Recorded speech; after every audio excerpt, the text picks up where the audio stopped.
Welcome to the Bankless by Design podcast, where we rethink money, ditch the system, and rediscover what it means to truly thrive well. I'm Tricia Miller, mom of 7, financial coach, and founder of Thrivewell. Around here, we believe wealth is more than numbers.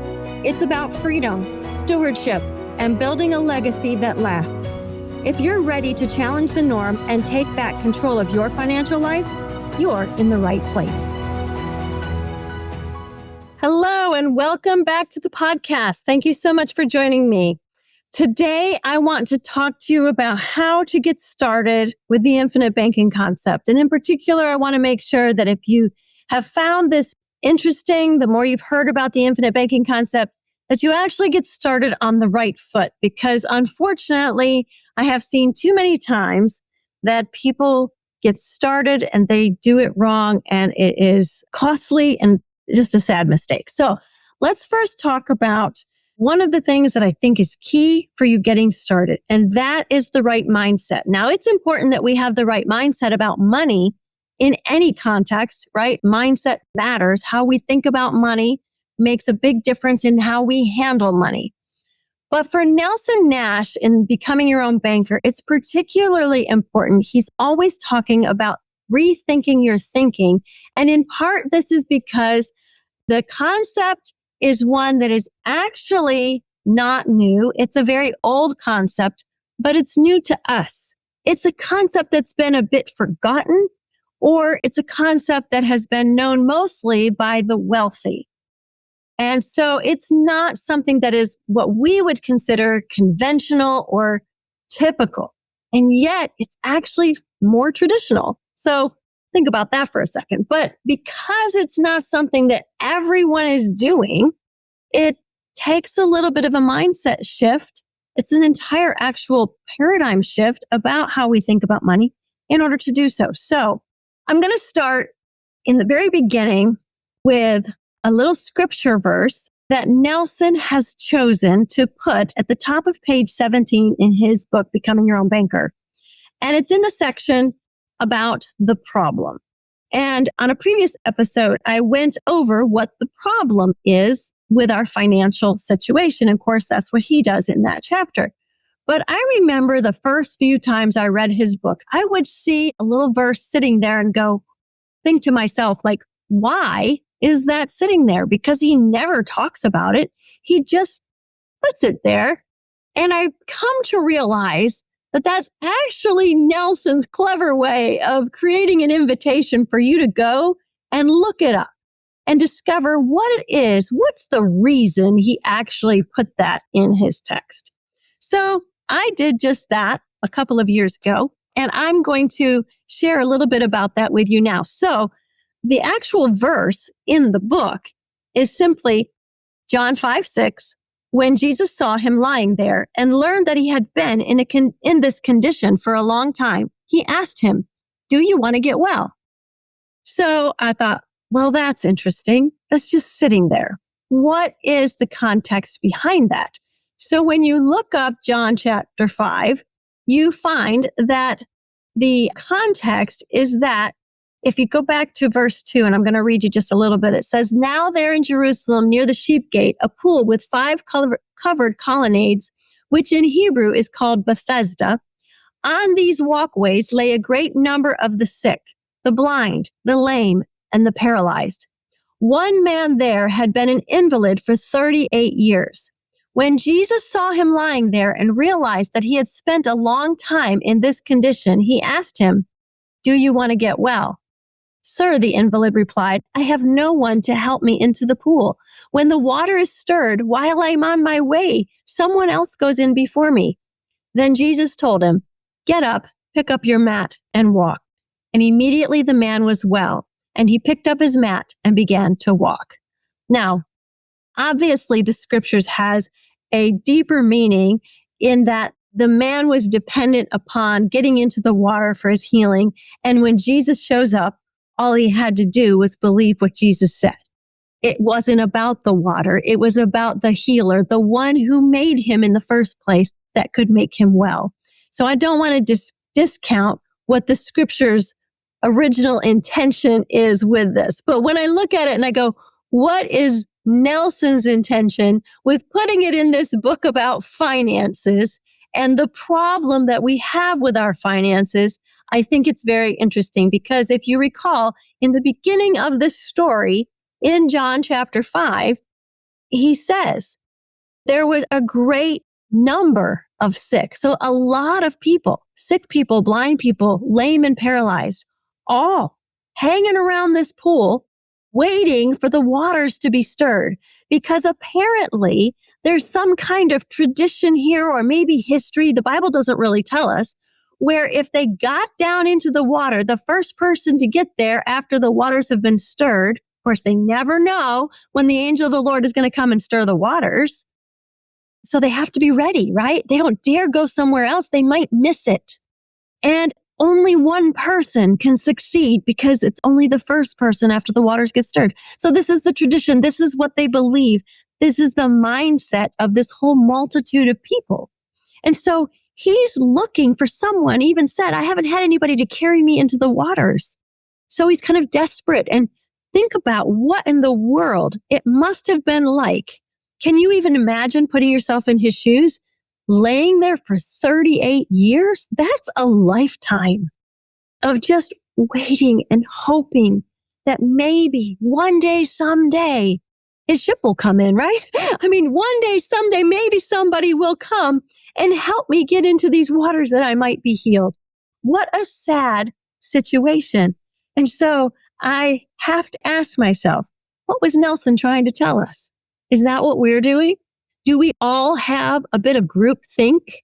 Are we all waiting for that one day, someday?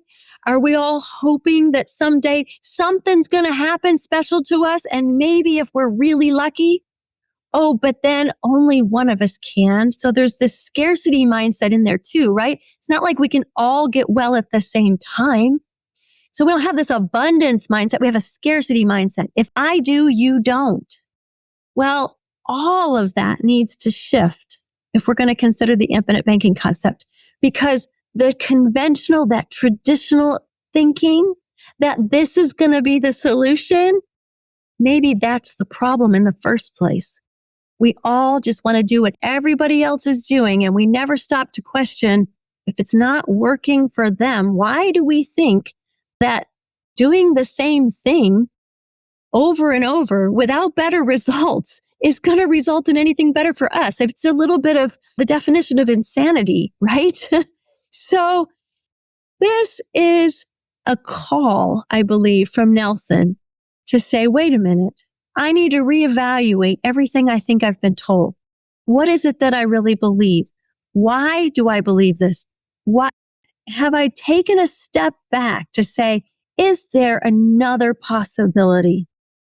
So even the lame man must have felt this way a little bit, because when I do read this passage and I see that Jesus says to him, do you want to get well? It seems like an absurd question. Like, Jesus, it's almost insensitive. Why are you asking this question? Of course he wants to get well. He's been laying there for 38 years. And yet he asked the question, maybe to kind of shock us out of our sensibilities, just to kind of say, oh, maybe I'm not asking the right question. Maybe I'm not thinking the right way. Okay, so let me move on past that. So this mindset shift, I'm going to recommend, in fact, I require it of my clients that come to work with me, that they must read Nelson's book, Becoming Your Own Banker. This book is the Bible for the infinite banking concept. He's the discoverer of the concept, and he has written in here, and it's really genius, honestly, but it's everything we need to know. It's all the principles and concepts that are important for us to understand if we're truly going to become our own banker. Therefore, we must approach the reading of this book with an open mind, with a mind that says, this may be very different from anything I've ever read.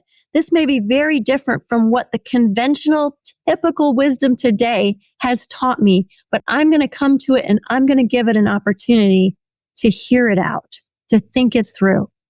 And oftentimes we hear people say, oh, the infinite banking concept, that's a scam, or whole life is awful. And I just want to remind you, that's the group think that Nelson is warning against. It is worth taking the effort to read a 92-page book. In fact, I'm going to say it's a bit of a litmus test, because if a person doesn't feel like they can take the time to read a book, and I've heard all of the excuses, I don't have time, I don't like to read, I'm not a good reader, all of those things, well, then maybe you don't really want to get well enough. Maybe we need to rethink that it might be worth your while. What would it do if a 92-page book were to change the trajectory of your financial well-being as well as that of your children's children and into the future several generations? Because I'm here to tell you that's what this book can do. And it's what it's done for me and for a whole lot of people that I'm acquainted with. So don't let that be an excuse. In fact, it's even available on Audible. Now, I'm going to tell you, I highly recommend that you actually get a hard copy of the book, because there's a lot of charts in it. And even though you don't absolutely have to see the charts, it can be very helpful. And if you're anything like me, you want to be reading it with a pen to underline and a highlighter and taking notes as you go along, and read this book over and over. Keep it. It actually, I've heard some people say it actually fits great over the back of your toilet. So you can take time to read it whenever you have the opportunity. It is not that long. It would take you an afternoon to read it cover to cover. Otherwise, I sometimes suggest to people, put it by your bedside table. Read one of the sections and go to sleep and think on it. The next night, read another section, whatever you got to do. But it is important that we take the time to study. It reminds me of Frederick Douglass, the former slave and abolitionist, who basically said he was an avid proponent of literacy, because he said, once you learn to read, you will be forever free. In a very similar sense, if you're looking for financial freedom, you've got to be willing to read and to study in order to understand how money works and what you can do to find financial freedom. So don't let that be an obstacle for you. And then the third thing I'm going to recommend is that you must work with an authorized Nelson Nash practitioner, someone who has gone through the Nelson Nash Institute and has done the work to study the concept and to become an authorized practitioner who is going to design your policy, who understands how this works, to be able to put it into practice in your life in a way that is going to be for your benefit. Too many people say that they are doing IBC or infinite banking, and they're not Nelson Nash practitioners, and they wind up doing things in a way that is risky for your future. So I'm just going to put it out there. You want to have an authorized practitioner who's doing it Nelson's way. It is the safest way to do it, because it is guaranteed, and it has guaranteed growth with no risk. It will last you the rest of your life, and it will move on into your future, your children's children, and so forth. So not only that, but it is not designed to be a do-it-yourself sort of system. So I know there are self-starters out there who yep, I'm reading the book and I'm getting through it, and now I understand it, and now I'm just going to go downtown to my local agent or my cousin or my friend that's a life insurance agent, and I'm sure they can figure this out for me. Well, I have heard that story so many times, and also have heard how much that has cost people. Because if that agent does not know exactly what they're doing, then they could be working with a company that's not friendly to the infinite banking concept. They could be working with a company that cannot even possibly design the policies properly because their products don't work for it. I have seen that. I have seen people come and say, I got these whole life policies and they're not working for the infinite banking concept. Well, after I take a look at them, I discover, guess what? They're not actually whole life. They're variable universal life. They have a level death benefit. They have all kinds of costs and fees. They're at risk. They're not going to last you into and beyond your golden years. So there's all kinds of things that I just want to forewarn you that you do this properly so that you get the right start. you want to lay a really good and solid foundation. You can be rest assured you're going to be doing that if you're working with an authorized practitioner who is also, I might add, someone who's actually practicing IBC in their own life. I think that that is really important as well, because then you can be assured they're not just selling me something, they're doing it themselves. They believe in this. They know how this works. They're practicing it as well. So if they're going to be your coach along the way, you want to make sure you have a good coach. So they will also be setting you up with the policy design that is proper, because they know the parameters and the guidelines that the Nelson Nash Institute recommends. If you decide that you've got all of this information now, you've heard about the infinite banking concept, and you just want to learn a little bit more about it, I'm just going to tell you, go get yourself a copy of the book. You can get one off of my website at banklessbydesign.com. Reach out to an authorized practitioner. If you don't have one already, feel free to reach out to me. I would love to work with you and get a hold of me. You can schedule a consultation on my website. And if you're in my process, you're going to have a long conversation with me. We're going to learn about your circumstances.